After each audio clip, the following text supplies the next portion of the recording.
Haleluya, puji Tuhan. Salam sejahtera Bapak, Ibu, Saudara-saudari, keluarga GBD Ilsade Magelang. Tuhan Yesus memberkati. Hari ini kita akan kembali bersama-sama belajar firman Tuhan.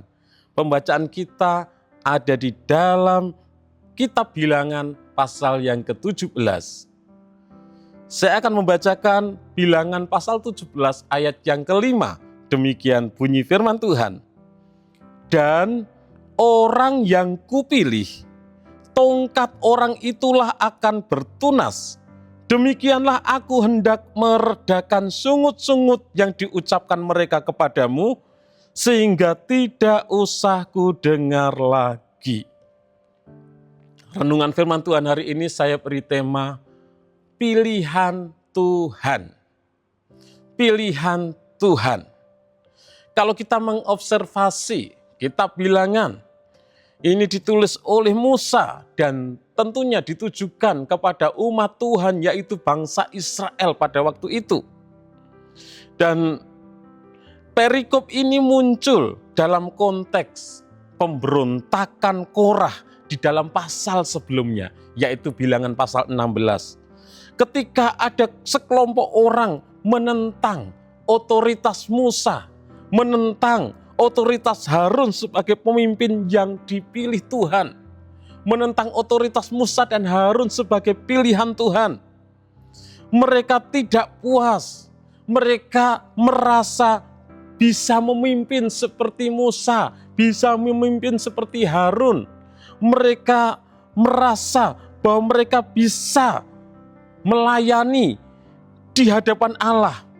Dan akhirnya orang-orang tersebut, kelompok tersebut memberontak terhadap ketetapan Tuhan, terhadap apa yang sudah tentukan. Sebagai respon, Tuhan sendiri turun tangan untuk menunjukkan siapa yang benar-benar dipilih oleh Tuhan. Tuhan turun tangan untuk menunjukkan siapakah pilihan Tuhan. Orang yang dipilih Tuhan untuk menjadi pemimpin. Maka Tuhan memerintahkan kepada Musa agar setiap suku Israel menyerahkan satu tongkat. Dan dari antara ke-12 tongkat itu, tongkat orang yang dipilih Tuhan yang akan bertunas. Tongkat itu nantinya menjadi tanda bahwa Allah sendiri yang menetapkan, Allah sendiri yang memilih siapa yang menjadi imam besar bagi umatnya. Dan di dalam Bilangan 17 ayat yang ke-5, ayat 5 ini menjadi pusat dari kisah ini. Mengapa? Karena Allah menegaskan bahwa hanya tongkat dari orang yang Tuhan pilih yang akan bertunas. Interpretasi ajaran yang kita dapatkan dari kalimat Bilangan 17 ayat yang ke-5, di sana dituliskan, dan orang yang kupilih, tongkat orang itulah akan bertunas. Yang pertama, tongkat melambangkan otoritas dan kepemimpinan. Tongkat dalam konteks Alkitab bukan hanya sebagai alat bantu untuk berjalan, tetapi menjadi simbol kuasa dan tanggung jawab. Dalam Mazmur 23 ayat yang keempat dikatakan, gadamu dan tongkatmu, itulah yang menghibur aku. Tongkat melambangkan kuasa Allah yang menuntun, kuasa Allah yang melindungi, kuasa Allah yang memerintah. Ketika Tuhan menyuruh Musa menaruh tongkat-tongkat itu di kemah pertemuan, Tuhan sedang berkata, aku yang menentukan siapa yang memiliki otoritas rohani di antara umatku. Jadi semua berdasarkan pilihan Tuhan.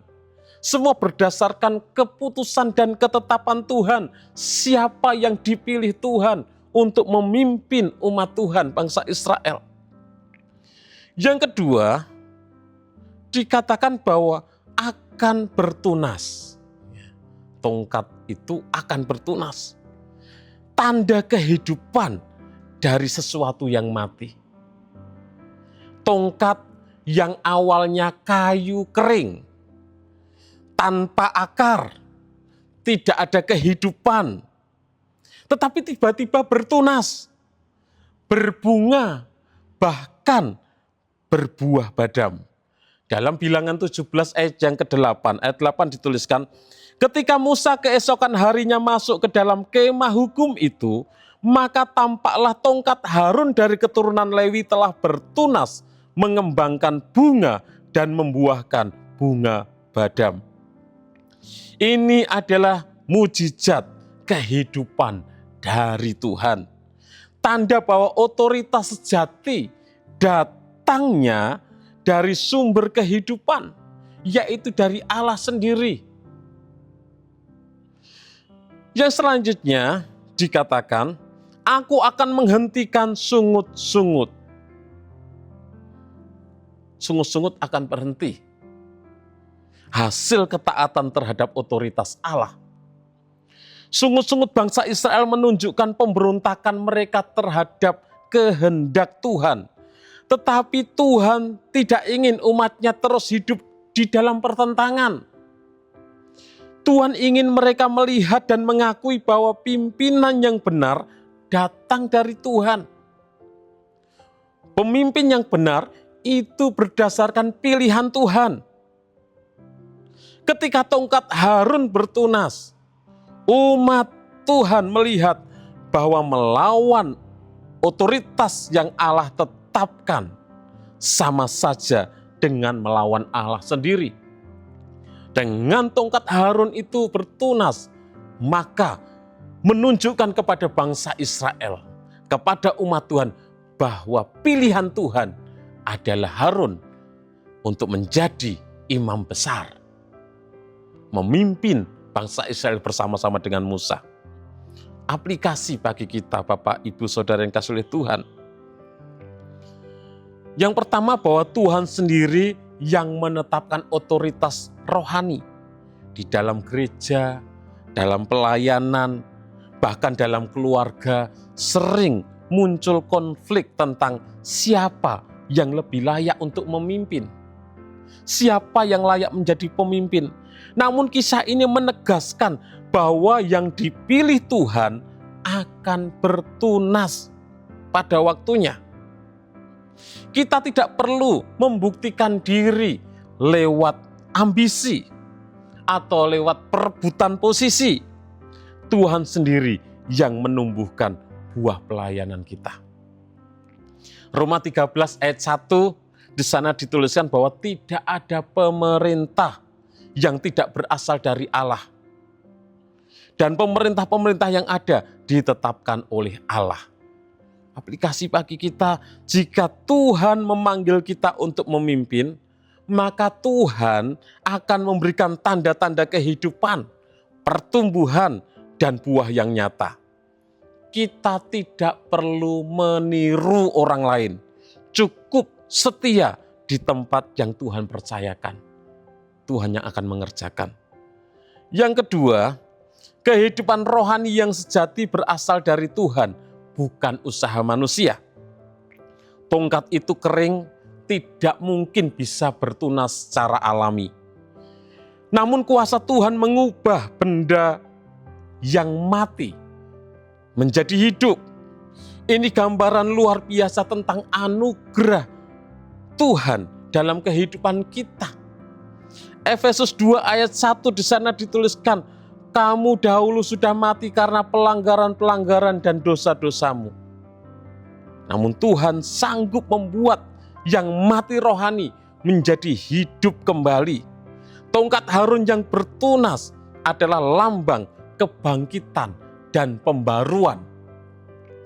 Bahwa Allah sanggup menumbuhkan kehidupan rohani dalam hati yang keras sekalipun. Aplikasi bagi kita, apakah kita merasa kering? Apakah kita merasa tidak berbuah lagi?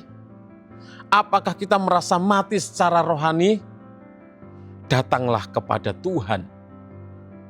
Di tangan Tuhan, kayu kering pun bisa bertunas.